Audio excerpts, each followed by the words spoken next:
Des avions russes qui larguent des bombes au-dessus de la Syrie. Une scène de guerre parmi d'autres.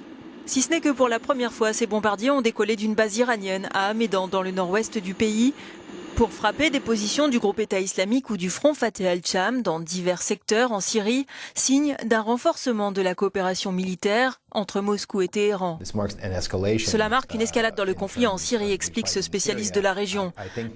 Je pense qu'il y a là une sorte de stratégie de la corde raide qui tente de forcer l'administration Obama à aller vers un accord en Syrie avant l'arrivée du prochain président.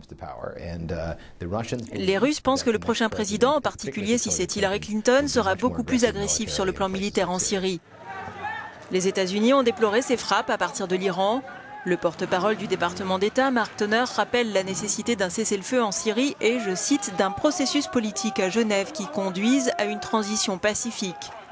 Washington n'a toujours pas confirmé être proche d'un accord avec Moscou sur Alep, comme l'annonçait le ministre russe de la Défense en début de semaine.